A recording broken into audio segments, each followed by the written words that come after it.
ओम नमो भगवते वासुदेवाय। स्वागत है आप सभी का हमारे चैनल पर। आज के इस वीडियो में हम बात करने वाले हैं चैत्र मास की पूर्णिमा तिथि कब रहेगी, कब स्नान दान किया जाएगा, व्रत किस दिन रखा जाएगा, सत्यनारायण की कथा कब की जाएगी, चंद्रोदय का समय, राहु काल का समय, सभी के बारे में आज के इस वीडियो में हम बात करने वाले हैं। तो वीडियो को अंत तक अवश्य देखिए और अगर जानकारी आपके लिए उपयोगी हो तो औरों से भी शेयर करिए। साथ ही साथ अगर अभी तक आपने हमारे चैनल को सब्सक्राइब नहीं किया है तो चैनल को सब्सक्राइब करके बेल आइकन पर क्लिक भी अवश्य कर लीजिए। तो चलिए अब शुरू करते हैं आज का वीडियो। तो देखिए, सनातन धर्म में प्रत्येक पूर्णिमा तिथि का अपना विशेष आध्यात्मिक महत्व होता है, लेकिन चैत्र मास की पूर्णिमा तिथि अत्यंत ही पावन और पुण्यदायी मानी गई है। ये तिथि न केवल आत्मशुद्धि और साधना का अवसर प्रदान करती है, बल्कि ईश्वर कृपा प्राप्त करने का भी एक दिव्य मार्ग खोलती है। इस दिन चंद्रमा अपनी 16 कलाओं से पूर्ण होकर आकाश में प्रकाशित होते हैं, जो मन, भावनाओं और चेतना को संतुलित करने का प्रतीक माना जाता है। इस दिन कहा जाता है कि चंद्रमा को अर्घ्य देकर चंद्रमा की रोशनी में बैठने से शारीरिक मानसिक पीड़ाएं दूर होती हैं।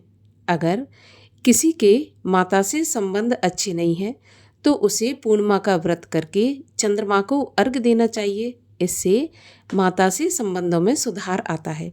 चंद्रमा मन का और मात्र कारक माना गया है, तो इसलिए अगर मन अशांत रहता है और माता से संबंध अच्छे नहीं हैं तो पूर्णिमा का व्रत करें और चंद्रमा को अर्घ्य दें। इससे मन को शांति प्राप्त होती है। चैत्र पूर्णिमा का ये पावन दिन भगवान विष्णु, चंद्रदेव और विशेष रूप से हनुमान जी की आराधना के लिए अत्यंत श्रेष्ठ माना जाता है। धार्मिक मान्यताओं के अनुसार इसी तिथि को हनुमान जी का प्राकट्य भी हुआ था। इसीलिए इस दिन को हनुमान जन्म उत्सव के रूप में भी मनाया जाता है।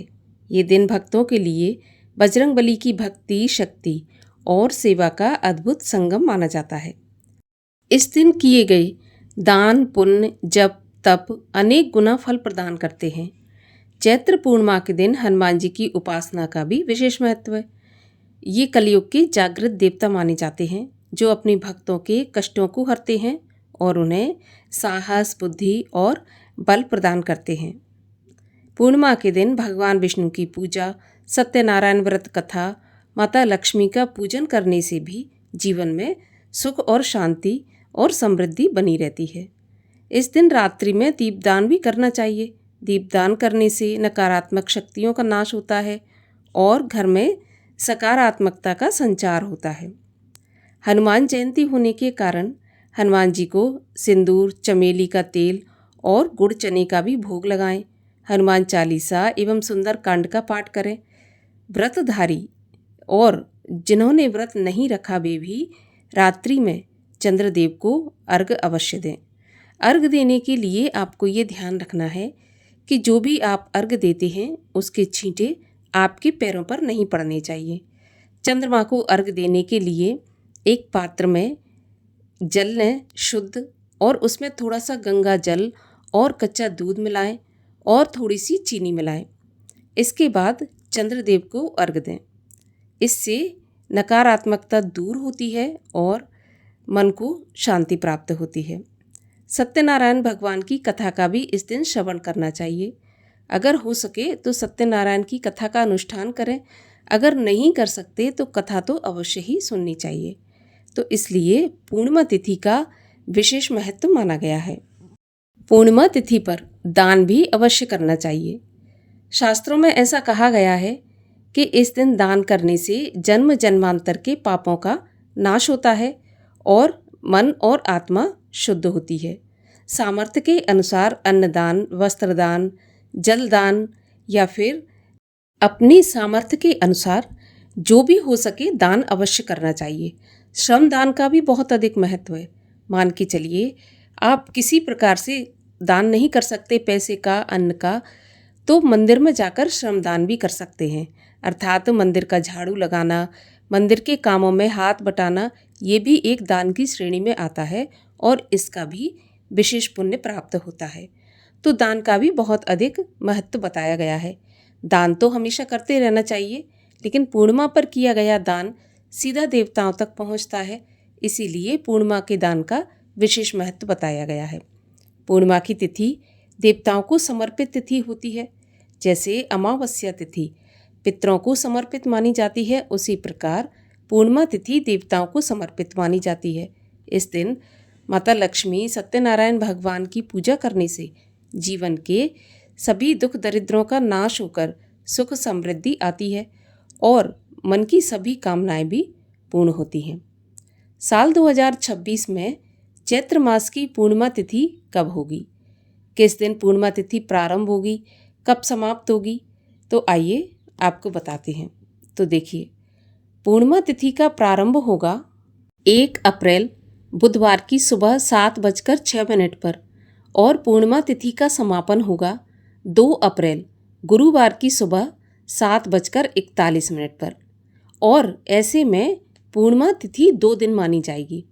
उदया तिथि में 2 अप्रैल को ही पूर्णिमा मानी जाएगी और अगर पूर्णिमा का जो व्रत करते हैं और जिन्हें सत्यनारायण की कथा करवानी है, वे 1 अप्रैल बुधवार के दिन पूर्णिमा का व्रत रखें और सत्यनारायण की कथा करें।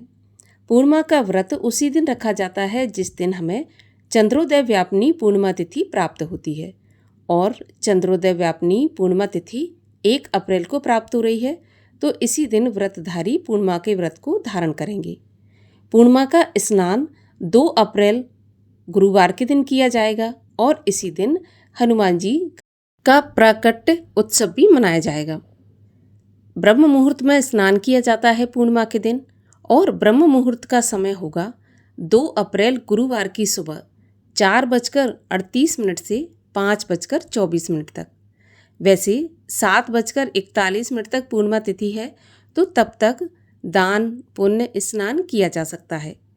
जो भी व्रतधारी पूर्णिमा का व्रत धारण करेंगे उन्हें चंद्रमा को अर्घ्य देना होता है और इस दिन अर्थात 1 अप्रैल को चंद्रोदय का समय होगा शाम को 7:07 पर। इसके बाद अर्घ्य देकर आप अपने व्रत का पारण कर सकते हैं और इस दिन यानी कि 1 अप्रैल को राहु काल का समय होगा दोपहर 12 बजे से 1:30 बजे तक। और जैसा कि हम जानते हैं राहु काल के समय को अशुभ समय माना जाता है, तो इस समय पर कोई भी दान इत्यादि न करें, शुभ काम न करें, इससे शुभ फल प्राप्त नहीं होता है। तो ये थी चैत्र पूर्णिमा से संबंधित जानकारी। आशा करती हूँ जानकारी आपको पसंद आई होगी। वीडियो अच्छा लगा हो तो लाइक अवश्य करिए, चैनल को सब्सक्राइब कर लीजिए। मिलते हैं अगली वीडियो में, तब तक के लिए हरे कृष्ण।